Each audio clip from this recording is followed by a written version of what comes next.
Bonjour les amis. Bon, figurez-vous que je viens de vous parler pendant 20 minutes et je viens de me rendre compte que mon micro était éteint. Fantastique. Alors, comme toujours, l'abonnement, le pouce, le commentaire, etc. Pensez aux femmes et aux mères des soldats, c'est toujours pareil, il y en a besoin. On vous force à payer des impôts pour aller pour aller acheter des armes et envoyer des canons César, tout ça, pour tuer les soldats russes.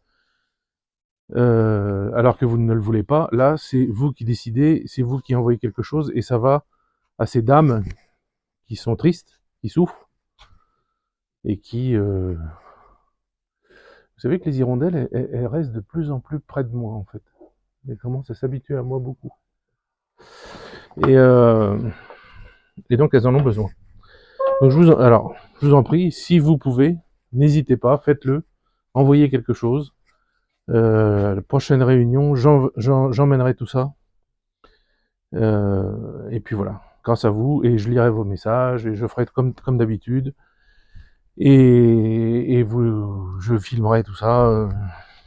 Je vous mettrai ça sur Telegram, ou peut-être je ferai une vidéo, j'en sais rien, suivant. Si ça fait, la vidéo fait 5 minutes, non, mais si elle fait un peu plus long, oui. Bon, bref, pensez-y s'il vous plaît. Ensuite, je vous ai fait une vidéo pour le 6 juin. Spécialement pour le 6 juin, j'ai fait ça hier. C'est une vidéo qui... non, je peux pas la filmer, elle va trop vite. C'est une vidéo qui vous parle des anecdotes du 6 juin que j'ai vécu. Donc c'est des trucs que vous avez jamais entendus, des histoires que vous n'avez jamais entendues, qui se sont passées le 6 juin 44, parce que c'est moi qui ai assisté à ça, c'est moi qui ai rencontré ces gens. Bon, je vous ai fait un petit mix de tout ce que je me souvenais. Je pense que c'est assez intéressant. Malheureusement, quand je l'ai mis en ligne hier pour qu'elle soit là aujourd'hui, YouTube a squeezé la vidéo. Toujours, enfin, l'algorithme il fonctionne pas, en fait. On peut pas dire qu'il fonctionne, hein, il fonctionne pas. L'algorithme YouTube m'a squeezé la vidéo, j'ai fait appel, et dans 2, 3, 4 jours, un humain verra la vidéo, trouvera, comme d'habitude, qu'il n'y a rien de spécial dans cette vidéo, ni chose interdite, ni tout ça, et la remettra en ligne. Qu'est-ce que vous voulez que je vous dise? J'y peux rien. Donc, aujourd'hui, alors ça va être la même chose, celle-là, je suis presque sûr qu'elle va être démonétisée, ça c'est certain.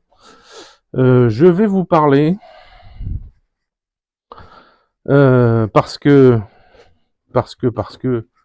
je vois de plus en plus le gouvernement français qui est pour ça, qui ne dit rien, qui soutient, qui invite le chef des nazis, donc Zelensky, aux commémorations du 6 juin,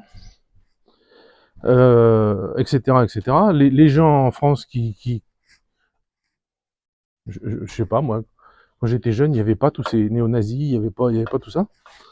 Et je voudrais aussi vous démontrer par cette vidéo que on ne vous en parle pas exprès, on vous ment exprès, on ne vous dit pas la vérité sur tout ça exprès. Donc, ben, je vais vous en parler, je vais vous montrer des photos, et vous allez voir. Et vous allez juger vous-même. Donc si vous avez quelqu'un qui vous dit non, c'est pas vrai, il n'y a pas de nazis, et ben vous lui montrerez cette vidéo. Donc, à la suite de mon message là, je vais vous passer une petite vidéo que j'ai montée cette nuit. En fait, depuis que je fais mes vidéos sur YouTube, depuis bientôt un an, parce que j'ai commencé fin juillet, je crois, ça passe vite, eh bien, j'ai reçu sur Telegram beaucoup de témoignages, de photos, de vidéos, de gens qui ont bien compris que je n'aimais pas les néo-nazis, les nazis, que j'avais bien compris ce qui se passait en Ukraine, comme d'autres, hein, il n'y a pas que moi, hein, d'autres gens aussi, hein, Christelle Néant, tout ça, elle sait aussi, elle a bien vu ce qui se passait, vous pouvez voir ses articles sur son site tout y est. Et aujourd'hui, je voulais vous parler et vous montrer un petit peu ce qu'on m'avait envoyé. Alors, les gens qui ont témoigné demandent l'anonymat, bon, que j'arrive à comprendre. Notamment une personne de confession juive qui était, pour X raisons, que je ne citerai pas, à Lviv, donc dans l'ouest de l'Ukraine, dans le sanctuaire du néonazisme ukrainien. Euh, pour une raison que je ne dirais pas non plus, pour qu'on ne le retrouve pas évidemment. Ce serait trop facile là si je vous disais pourquoi il était là-bas. Et, et qui m'a témoigné de tout ce qu'il a pu voir. Alors je vais pas tout vous raconter parce que c'est trop long, parce que il y en a pour 3 ou 4 heures à vous raconter tout ce qu'il m'a dit. Mais il y a une petite anecdote qui résume tout. Enfin deux anecdotes qui suivent en fait, qui résument tout. Jusqu'en 2008, il y avait à Lviv un monument pour la Shoah. Et un jour, je résume, hein, c'est pas exactement comme ça que ça s'est passé, mais je résume, c'est comme ça que ça s'est passé, mais il y a des nuances, mais bon, je vais pas vous raconter les nuances. Le maire de la ville a décidé de préempter le sol de l'endroit où était le monument pour la Shoah, le péter et construire un restaurant. Donc il a fait ça. Et il a fait un restaurant, figurez-vous, juif. Alors, pourquoi ce restaurant était populaire dans cette ville de Lviv? Parce que quand vous veniez, c'était de la restauration diverses et variées, et le serveur était déguisé en juif. Alors, il avait des vêtements en guenilles, il avait un faux nez crochu, il avait une kippa, il avait des rouflaquettes, là, des tresses qui descendaient, là. Et il vous servait comme ça, en parlant comme comme ça, vous voyez. Bon. Et vous vous rendiez compte que sur le menu, il n'y avait pas de prix. Alors, bon, bah vous mangiez, et à la fin, vous demandiez l'addition, évidemment, et quand le serveur venait, il vous demandait de négocier l'addition. Donc ça, c'était pour bien montrer que les juifs, c'était des commerçants, en fait, que c'était pas des gens normaux, comme les autres, quoi, ils avaient le commerce dans le sang, et le serveur essayait de vous rouler. C'est-à-dire, vous saviez qu'à peu près, je veux dire n'importe quoi, mais une pizza, ça coûtait 5 euros. Il essayait de vous la vendre pour 7 ou 8. En vous argumentant des trucs. Bon, bref. Et pour chaque machin comme ça. Donc tout ça pour démontrer que le juif est voleur, que le juif est fourbe, que le juif est... Enfin bon, bref, comme tout ce que les nazis pendant la Deuxième Guerre mondiale avaient démontré dans leurs expositions à Berlin, à Berlin et autres, sur les juifs, en les voyant de profil, le nez crochu, etc. etc. Donc c'était assez populaire dans cette ville. Parce qu'il faut savoir que en Ukraine, dans l'ouest de l'Ukraine, à l'école, les enfants, à partir de la maternelle, saluent leur maîtresse en levant le bras droit très haut.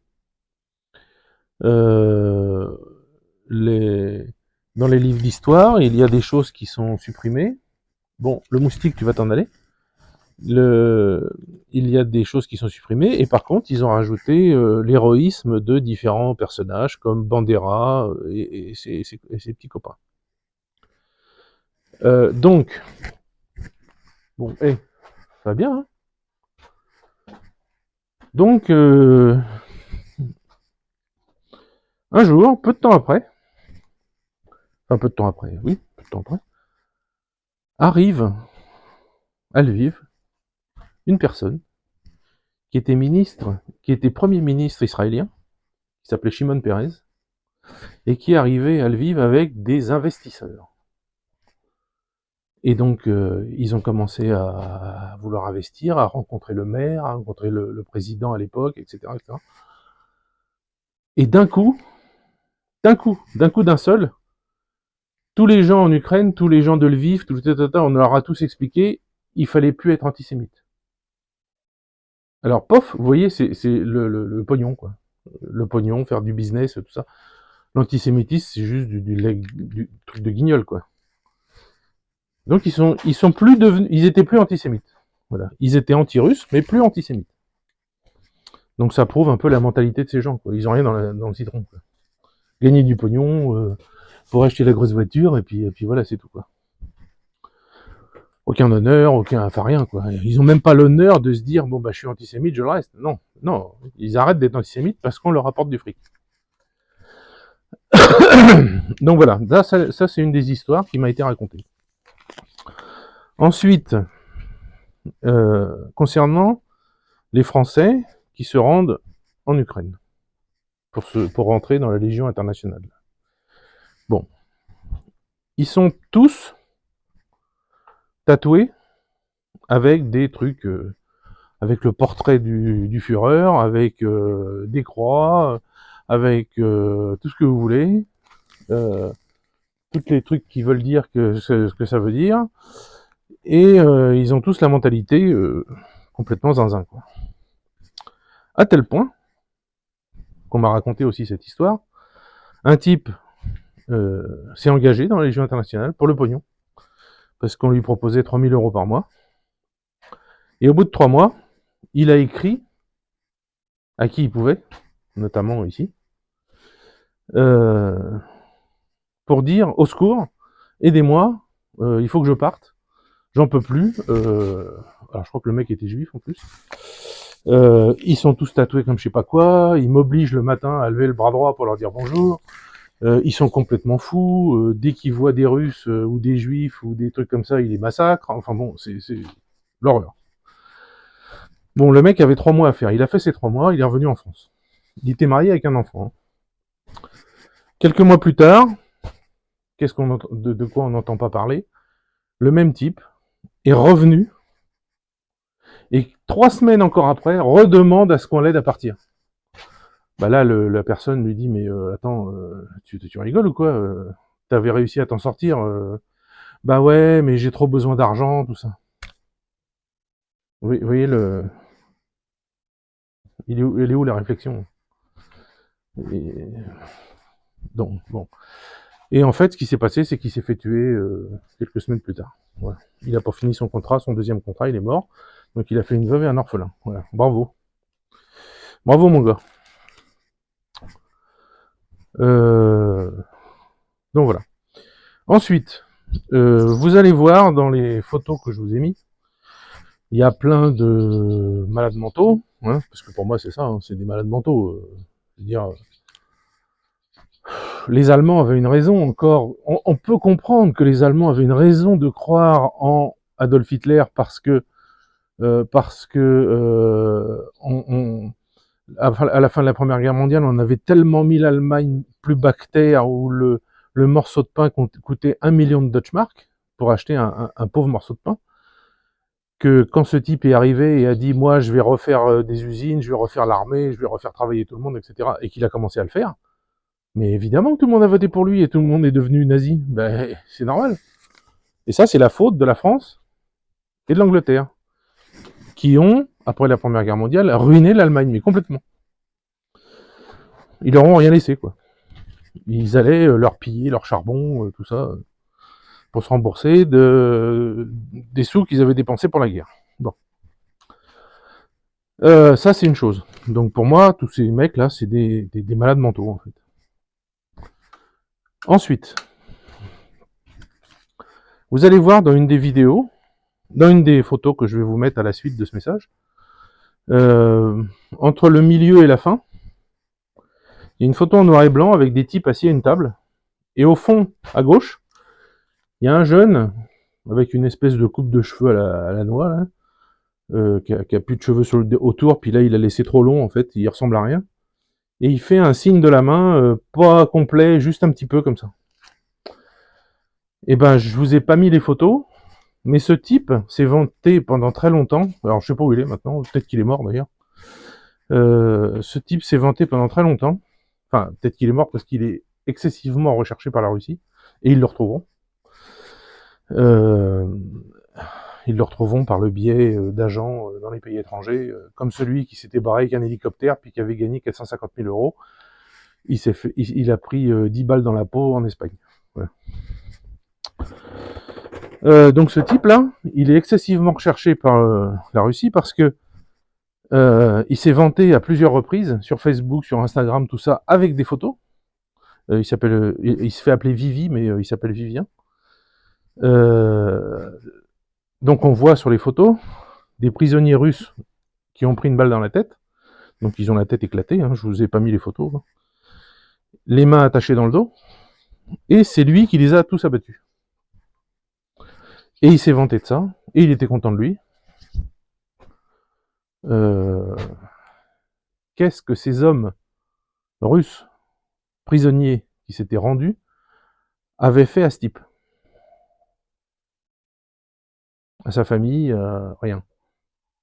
C'est juste parce que c'est un malade mental. C'est un malade mental, et il n'y a pas d'autre raison. Hein. On peut pas dire je défends les Ukrainiens, tout ça. T'es qui, toi, pour les Ukrainiens? T'es rien du tout. C'est juste pour se faire mousser, quoi, pour faire le malin. Puis tout de suite, il a posté ça sur Instagram, sur Facebook, je sais pas où, enfin bon, sur Telegram. Il a posté ça partout. Alors ça a fait le tour et c'est vite arrivé aux oreilles de la Russie. Donc mon petit gars, si tu me vois, eh ben t'as plutôt intérêt à planquer tes miches, parce que bientôt, il va t'arriver la même chose. Peut-être voire pire, peut-être même pire. Et ça sera bien mérité. Donc, ah, les petits chats qui sont là. Tiens, il y a des gens qui me demandent des nouvelles des petits chats. Bah, ils sont derrière là et j'ai du mal à accéder et j'ai pas de lumière pour vous montrer.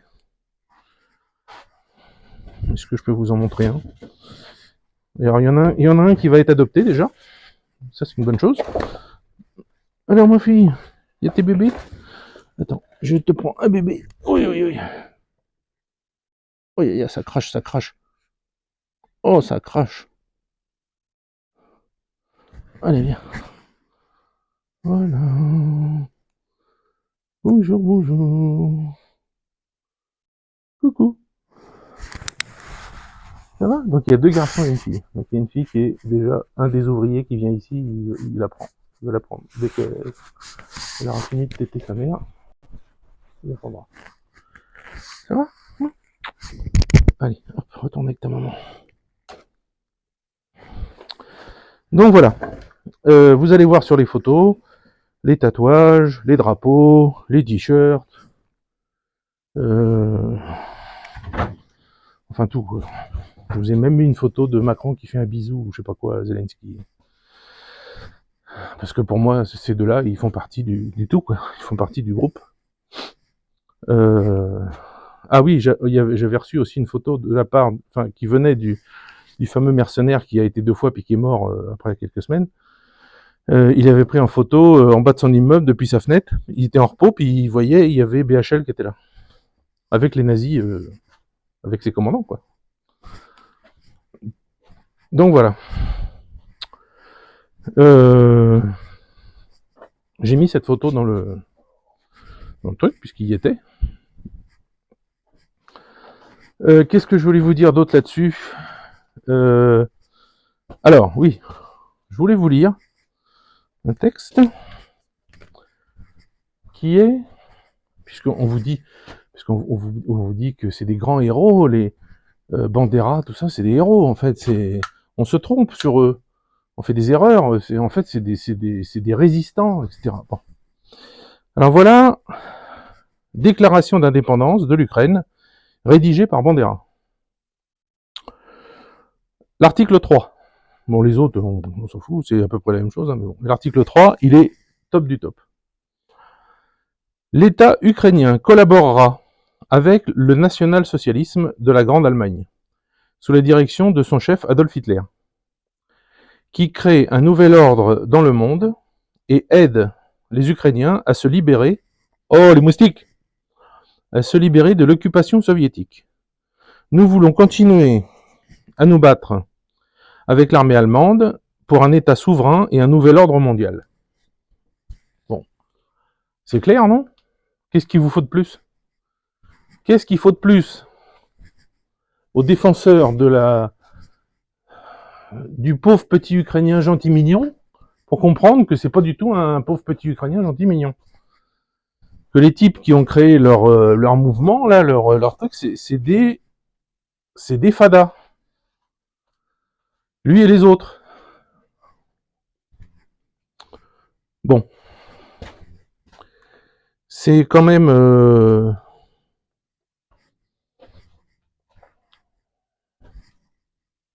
c'est quand même fort qu'au nom du Saint-Pognon, tous les dirigeants d'Europe d'aujourd'hui, enfin pas tous, parce que Orban résiste, l'Italie aussi quand même,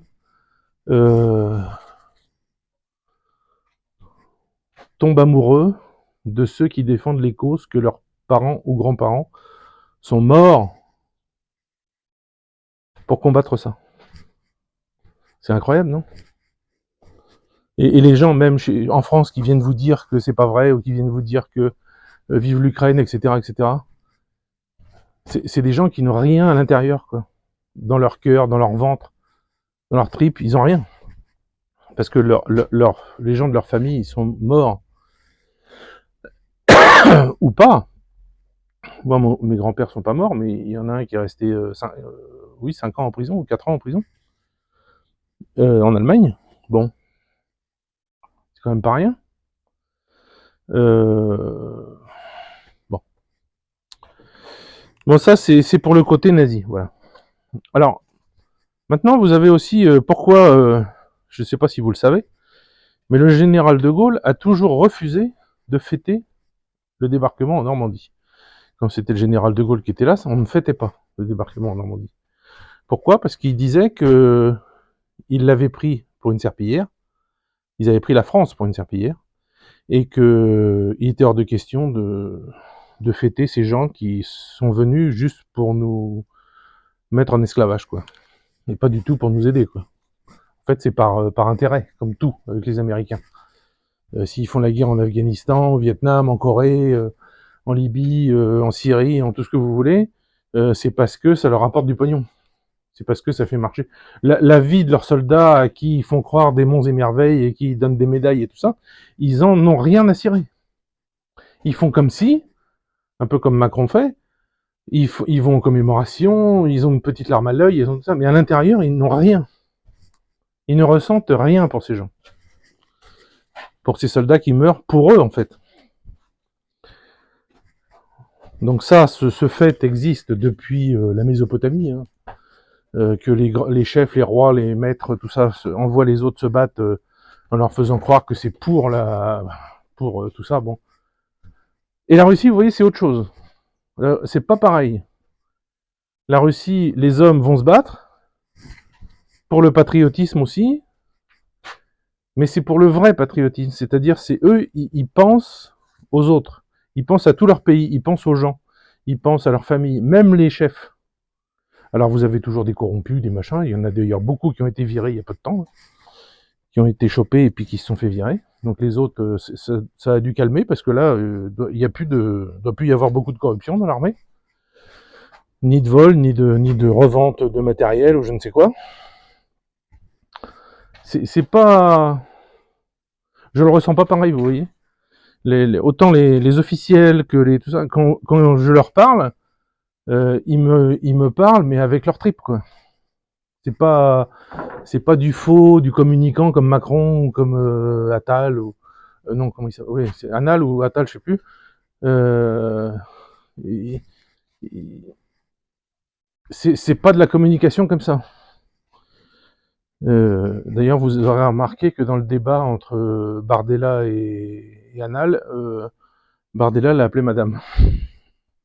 Il s'est repris tout de suite, mais bon, ça a été fait exprès ou pas, je sais pas, mais en tout cas, ça a été bien fait. Si ça a été fait exprès, ça se voit pas. Bravo. Bref. Donc voilà ce que je voulais vous raconter. Alors c'est pour ça que fêter les commémorations du débarquement, comme je vous l'ai déjà dit, oui, les fêter, oui, pour les soldats qui sont morts ce jour-là, oui. sur les plages. Les Allemands aussi, qui sont morts en défendant les plages. Il n'y a pas de raison, c'était des soldats de la Wehrmacht qui étaient là, c'était des pauvres types. Moi j'ai parlé avec plusieurs. Il y en a un qui est Franz Gockel par exemple, qui était avec ses parents en train de couper les herbes des champs. Il avait 17 ans et puis d'un coup une voiture est venue le chercher et l'a foutu sur les plages du débarquement. Voilà.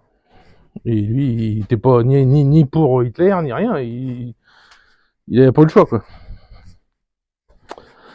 Bon voilà, c'est comme ça. Il en est revenu vivant, c'est déjà bien. Enfin, il est décédé aujourd'hui, ce type qui était très gentil d'ailleurs. Et mais bon. Voilà, donc écoutez, mon micro marche toujours, c'est bien. Donc je vais vous mettre maintenant ces photos. Regardez-les. Vous allez voir les zinzins. Et puis écoutez, ben, est-ce que ça vaut le coup que vous en parliez aux gens qui y croient pas, tout ça? Vous allez vous engueuler avec eux parce qu'ils sont tellement dans leur monde, ils sont tellement gavés de BFM TV, LCI et tout ce qu'on veut. Ils sont tellement sûrs de leur fait que que les Russes, ils ont tous un couteau entre les dents, ils mangent les petits enfants et que les gentils Ukrainiens, eux, ils se promènent dans la nature avec des fleurs entre les dents. Est-ce que ça vaut le coup de leur parler en fait? Je me pose la question. Ils sont tellement bêtes. D'ailleurs, je le vois dans les commentaires des fois. Il y en a certains qui m'écrivent des trucs, mais c'est d'un niveau, c'est, je sais pas, c'est niveau CE2, mais CE2 pour les gens, pour ceux qui ont des problèmes mentaux, vous voyez, pas le CE2 normal. C'est un peu gogol quoi. Il n'y a pas d'autre mot. Bon voilà. Bon donc les néo-nazis sont invités aux commémorations du débarquement en Normandie. Avec l'aval de la France, avec l'aval du président, avec l'aval des ministres, avec l'aval des députés, personne ne dit rien. J'ai pas entendu quelqu'un dire quelque chose.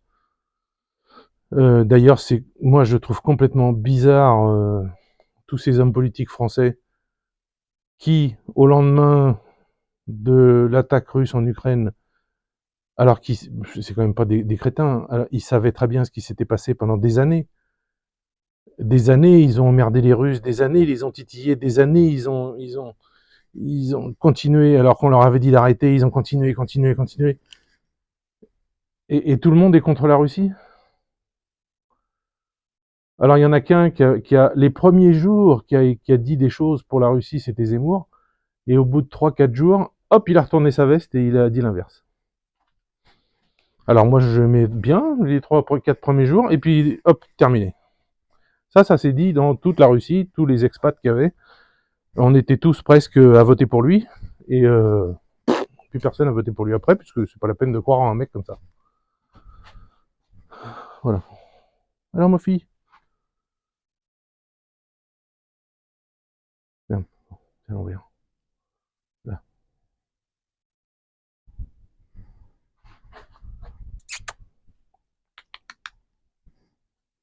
Ah, deux, vous êtes deux, oulala. Bon bah voilà, bah écoutez, je vous laisse voir les photos, vous allez voir.